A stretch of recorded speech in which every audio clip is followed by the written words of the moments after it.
웰빙 한방 이야기.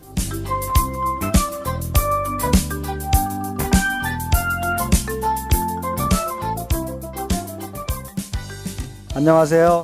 달빛 한의원 원장 김동영입니다. 어제는 폐의 전율, 즉 우리 몸의 진동의 그 중요성에 관해서 말씀을 드렸습니다. 그런데 우리 몸이 진동하는 중심에 폐의 호흡이 중심을 이루고 있다고 말씀을 드렸습니다. 고대 이래로요, 많은 도를 수련한 사람들이요, 이 호흡에 굉장한 주의를 기울였습니다. 우리나라에서 많이 알려져 있고요, 퍼져 있는 참선도, 또 많은 명상요법도요, 단전호흡도요, 다 이 호흡에 집중을 하는 거죠. 그래서요, 현재 우리나라에는요, 각기 특색 있는 많은 호흡법들이 소개되고 있습니다. 그러나 그 모든 호흡법들 속에 그 공통된 요점을 찾아보면요, 첫째는요, 들숨과 날숨을 어떤 비율로 하느냐 하는 것이고요, 또 하나는 얼마나 길게 호흡을 끌고 나가나 하는 것으로 나눠볼 수 있습니다. 물론 이런 호흡의 기본에는요, 모두가 폐로 하는 얕은 호흡이 아니라 아랫배, 즉 단전에까지 내려가는 깊은 호흡, 즉 복식호흡을 하는 것을 그 전제로들 하고 있죠. 그렇게 많은 호흡법들이 있는데요, 그러나 이제 와서는요, 적지 않은 분들이 이런 인위적인 호흡은 훌륭한 스승 밑에서 체계적으로 하기 전에는 도리어 몸을 해칠 수가 있다고도 말들을 합니다. 혹시 청취자 여러분들께서요, 이런 호흡에 관심이 있다면요, 꼭 훌륭한 선생님 밑에서 하시기 전에는요, 절대로 무리하지 마시고요, 자연스러운 호흡을 하는 것이 아주 좋다고 봅니다. 그렇게 자기 몸에 맞게 자연스러운 호흡을 하면서요, 그 호흡에 자기의 온 정신을 집중해서 호흡과 하나가 되는 겁니다. 그래서 호흡과 자기가 완전히 하나가 되는 상태가 되면 참으로 좋은 상태에 정신적으로 들어갈 수가 있을 겁니다. 그래서 이렇게 늘 호흡을 관찰하는 것이 습관이 돼서 호흡을 잃어버리지 않고 그 호흡을 객관적으로 볼 수 있는 상태가 하루 종일 계속할 수 있다면요, 늘 깨어있는 상태가 될 수 있다고 말할 수 있겠죠. 왜냐하면요, 어떤 상황에서도 호흡을 깨닫고 있다면요, 다른 일로 자기 자신을 잃어버리지 않고 있다는 것을 말할 수 있기 때문입니다. 또 하나 호흡과 관련돼서요, 도가에서는요, 어떤 학설이 있냐면요, 우리가 태어나서 죽을 때까지 일정한 호흡의 수를 가지고 태어나는 것으로 보는 학설이 있습니다. 그래서요, 평생 호흡을 하는 숫자가 정해져 있다는 거죠.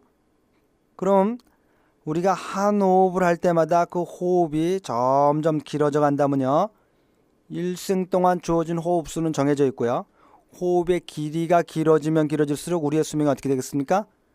길어지겠죠. 그래서 그분들은요, 한 호흡이 아주 길어지면요, 결국은 어떻게 되겠습니까? 장생불사하는 그런 결론에 도달하게 됐죠. 그래서 고대 이래로 많은 학파들이 각각의 주장과 각각의 도리와 진리는 다르지만요, 그 수련법들의 기본에 이 호흡법이 들어가 있던 겁니다. 그런데 지금 방금 말씀드린 도가의 장생불사 이론이요, 그렇게 허황된 것만은 아닙니다. 20세기에서 가장 유명한 과학혁명을 들려면 아인슈타인의 상대성 원리를 들 수가 있는데요, 그 이론에 의하면요, 우리가 영원히 살 수가 있습니다. 그 상대성 이론에 의하면요, 어떤 비행물체가 아주 빠른 속도로 다르면 그 빨리 달리는 물체 속에는요, 시간이 천천히 흐른다고 되어 있습니다. 그래서 우리 인류가 빛과 같은 속도로 달릴 수 있는 비행물체를 만들어낸다면 그 속에는 전혀 시간이 안 흐르게 되어 있습니다. 이론상으로는요. 그러면요, 영원히 살 수 있게 되는 거죠. 그래서 우주과학자들은요, 이 아인슈타인의 상대성 이론이 정말 현실적으로 맞는지 안 맞는지를 많은 각도에서 연구하고 관찰하고 있습니다. 그 중에 하나가요, 우리가 달나라를 가든 외계로 뛰는 우주 물체 속에서요, 그 우주 비행을 하는 비행사의 상태가 어떻게 변하는지를 연구하는 것도 주요한 방법 중에 하나입니다. 그래서요, 우주 비행을 하는 우주 비행체가요, 굉장히 빠른 속도로 달리기 때문에요, 그런 상황에서 인체가 어떻게 변하는가를 관찰해 봤더니요, 호흡과 맥박이요, 천천히 느려지는 겁니다. 그래서 이렇게 우리 몸의 호흡과 맥박이 느려지면 느려질수록 어떻게 되겠어요? 우리 몸에서 신진대사가 점차 떨어지겠죠? 그러면 우리 몸의 신진대사가 떨어지면 떨어질수록 우리 몸의 노화가 어떻게 되겠습니까? 늦어지겠죠? 따라서 우리 몸의 성장과 쇠퇴가 천천히 이루어진다는 것을 알 수 있다고 지금 밝히고 있습니다. 따라서 고대인들이 호흡을 통해서 장생불사하려고 했던 것은요, 지금으로 봐서는 아주 허튼 소리만은 절대 아닙니다. 이렇게 우리 생명의 중심에 호흡이 있으며 이 호흡 속에 진리가 있다고 많은 사람들이 외쳤습니다. 그러므로요, 우리도 이 호흡에 한번 주의를 기울여 볼 필요가 있고요, 이 호흡을 통해서 많은 생활의 개선을 이룰 수가 있습니다. 정신적으로, 육체적으로요. 그래서 늘 우리 삶 속에서 이 호흡이 일정한 리듬을 잃지 않도록요, 각자 주의하시기 바랍니다. 이 호흡이 흐트러지면요, 분명히 그 삶이 흐트러지는 것입니다. 마음과 몸이 안정된 상황에서요, 호흡이 흐트러질 수가 없는 것이죠.